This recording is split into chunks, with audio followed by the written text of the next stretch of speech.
Hello, Carl Junction. Welcome to our informational video about our upcoming bond issue.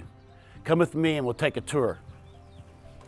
There are several safety and security aspects to the upcoming bond proposal. Several general safety improvements, some specifically at the 2-3 building to include bollards and striping between the building and the playground to make that transition between those areas safer.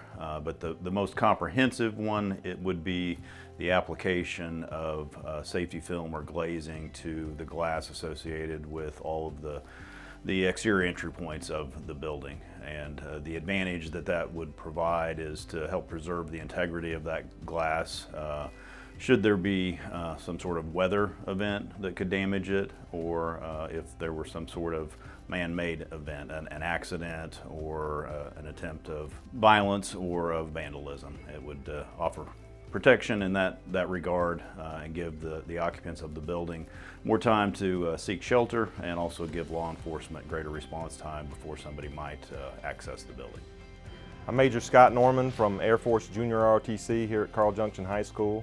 The biggest part of the Proposition K.I.D.S bond that would benefit our program is Air Force Junior ROTC, along with outdoor pursuits and archery, would be getting our own building. We would be getting the space we need to make this program as great as it can be. So we have classrooms, but right now we have marksmanship rifles, we have drones, we have robotics, all things that we would love to get the cadets involved in, but all things that require space.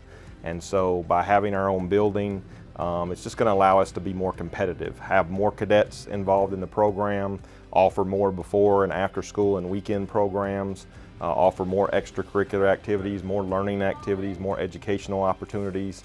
And so it's something that we're looking forward to be able to build this program to be competitive. Air Force Junior ROTC is a competitive program with other units at other schools around the state and around the four-state area. And so we would love to have the opportunity to build this program to be not only great here at Carl Junction, but known throughout the state as the best program available in the state of Missouri. Up to this point, we've had a lot of donations given to us, such as the land that we're on now. We've gotten this far up to this point with a finished barn that we're excited about, being able to be hands-on with animals and taking that into the horticulture realm as well, and having a secondary greenhouse added to the program. And just to help as a further just enhance these kids' knowledge and helping prepare them for future success. And having those experiences allow these kids to be that much more employable once they find their future careers.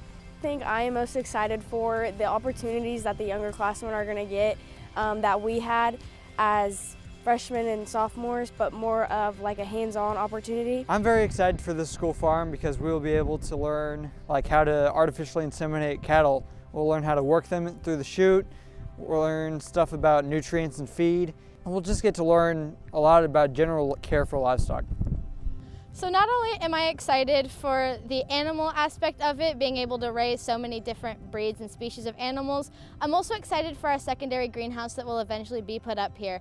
So not only can we expand our plant sale, but we can also grow flower beds and vegetation and fruit. I'm very excited about the machinery that we get to learn how to use and handle ourselves, especially the tractors that we will be getting. The main thing I'm excited about with the school farm is really seeing it grow with how our chapter is growing, because our chapter needs this. I'm excited for the greenhouse aspect of it. For me being a poultry producer, I'm excited for the poultry stuff and possibly coming back after I graduate to help out.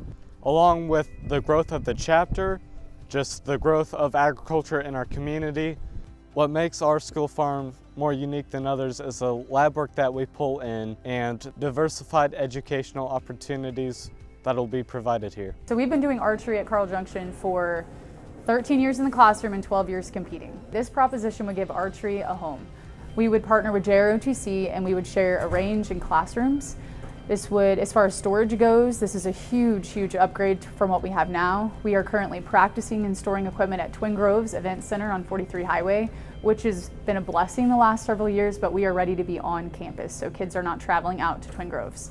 We also have a storage unit at Store Oronogo, an RV-sized storage unit that we have to put equipment in, so that would allow all that equipment to come to campus, and we would have everything in one central location. And another positive thing is that our kids would now be able to practice immediately after school and not have that travel time in between. So I think it would just be a great opportunity for some kids because they're actually having to get some of their parents to get off work early to be able to take them out there. We have to travel. So I think it'd just be a great opportunity because it's also easier access for kids that are already at the school, so they're not having to find rides to get to the facility. It will also give us more targets, more lanes at once, so we could accommodate more kids. The indoor works great right now, but we can't have everyone shooting at the same time, so we actually have to split into 2 practices to be able to accommodate for everyone. And so I think having a place big enough to where we can all shoot at once would be a great team bonding experience, so we're not having to split practices up. We will have a space to practice after school. We'll have a classroom for outdoor pursuits. We will also be able to use this for our tournament, which is a very large tournament that hosts about 1,000 kids every January. This bond passing will be a huge blessing to our archery program so we can continue to grow and we can have a building that our kids can take pride in and call home. The addition of the new potential classrooms is going to make our educational experience at the 2-3 such a positive one. It already is, but we are running out of space. We are utilizing rooms that I wouldn't call outdated, but just don't have the proper amount of equipment or space to be what's best for students. The addition of these classrooms would add potentially 3 to 5 classrooms, which is certainly needed. Currently, the space being used is for classrooms. However, it's an open cafeteria that's been use of dividers that don't go all the way up to the ceiling. So when the teachers are teaching, they are all teaching at the same time, but they hear each other teach and they hear the kids on the other room. And so this would allow for more closed off, just traditional classrooms that would allow for not just privacy, but more focus and more intentional time within those rooms. We'll have special education and ELL, which is all things that have grown since the 2-3 had started here. So it'll give us an opportunity to allow more space, resources, time for those students. So certainly a positive addition. We're hoping in April that does go through and we're able to have more space in the 2-3 building. So the intermediate kitchen renovation is important for kids because this is our smallest kitchen, but it serves the second most number of kids in our district.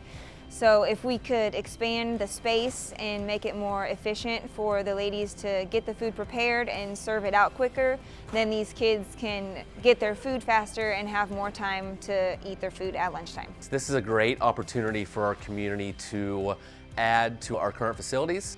Our facilities currently need some major upgrades. Having turf in general not only allows our current programs at the high school and junior high to access these a little bit more in terms of weather, but allowing our youth sports to come out and use these facilities as well. Turf is a little more durable in terms of weather, so we will not have to look to move games or contests if the weather dictates that. This also is going to add a great facility for our concessions and another indoor facility for us. Right now, we do not have locker rooms at our softball and baseball fields, and this would add that to the current site. Having the ability for our girls and boys to be able to put their belongings at the field and not have to trek back and forth to the high school. With our new indoor facility, it's going to allow our players to practice inside when those elements are too much for the turf to handle in terms of cold or anytime during the winter. We will have indoor hitting cages and also substantial room for us to conduct a lot of extra drills, play catch, pitching, all the necessary things that an indoor facility is going to need. Everything being on site is going to be really good in terms of access for our programs. Having the indoor baseball facility close to the field is going to be great. The locker room's close to the field and pitching and hitting inside. A lot of times where it would rain and then it comes out sunny, so we could go outside and practice, but the field's too wet, so we have to wait on the indoor for other activities and get out of practice late. The ability for us to add a brand new baseball and softball complex to this magnitude is going to be a great draw for Carl Junction. There are very few places we go right now where we're still playing on dirt and grass, so being able to get us a facility of this magnitude and such a great looking facility it's going to be is going to put us really on the map with surrounding schools and something for our district to be really proud of. This bond issue is going to be huge for the athletics programs from youth on up. The multi-purpose field that is going to be added will give the high school football team, soccer team, a place to practice on a surface that we're going to play on every single week of the year. The new turf field will be very beneficial for soccer because when it gets later down the year, the grass starts wearing down and there's a lot of potholes. Right now we have to switch with football every day, which is kind of unfair for both teams because we both play on turf the whole time. Having another turf field will benefit both teams in preparing for that week's game. You know, you don't ever have to worry about not being able to practice because of weather, unless there's lightning obviously, but for the most part we'll be able to practice every single day no matter what. It also gives an advantage for, you know, our junior high programs, football and some other sports, to be able to practice on a surface that, you know, they will be playing on. Right now, they have to go practice on grass every single day. Weather is an issue sometimes where they will have to, you know, take a practice and move it indoors to a basketball court or something like that. The ability to just be able to go practice and not have to miss practices can be a huge advantage in the development of our young players. Instead of having to practice on a grass field with a whole bunch of potholes, we're now able to practice on a nice turf field, giving us a place to practice from the youth program all the way up to the high school program. Again, we're talking about the development of our young ones, and at that point in time now we're using those fields to feed into the high school programs. I think that there are opportunities to do some things to now we can, you know, develop the field even further and give our young players and young student athletes an opportunity down the road. Thanks for joining us. You can see that there's a lot of things that we're wanting to do to help a lot of kids for a lot of years. If you have any questions, give me a call and go vote on April 2nd.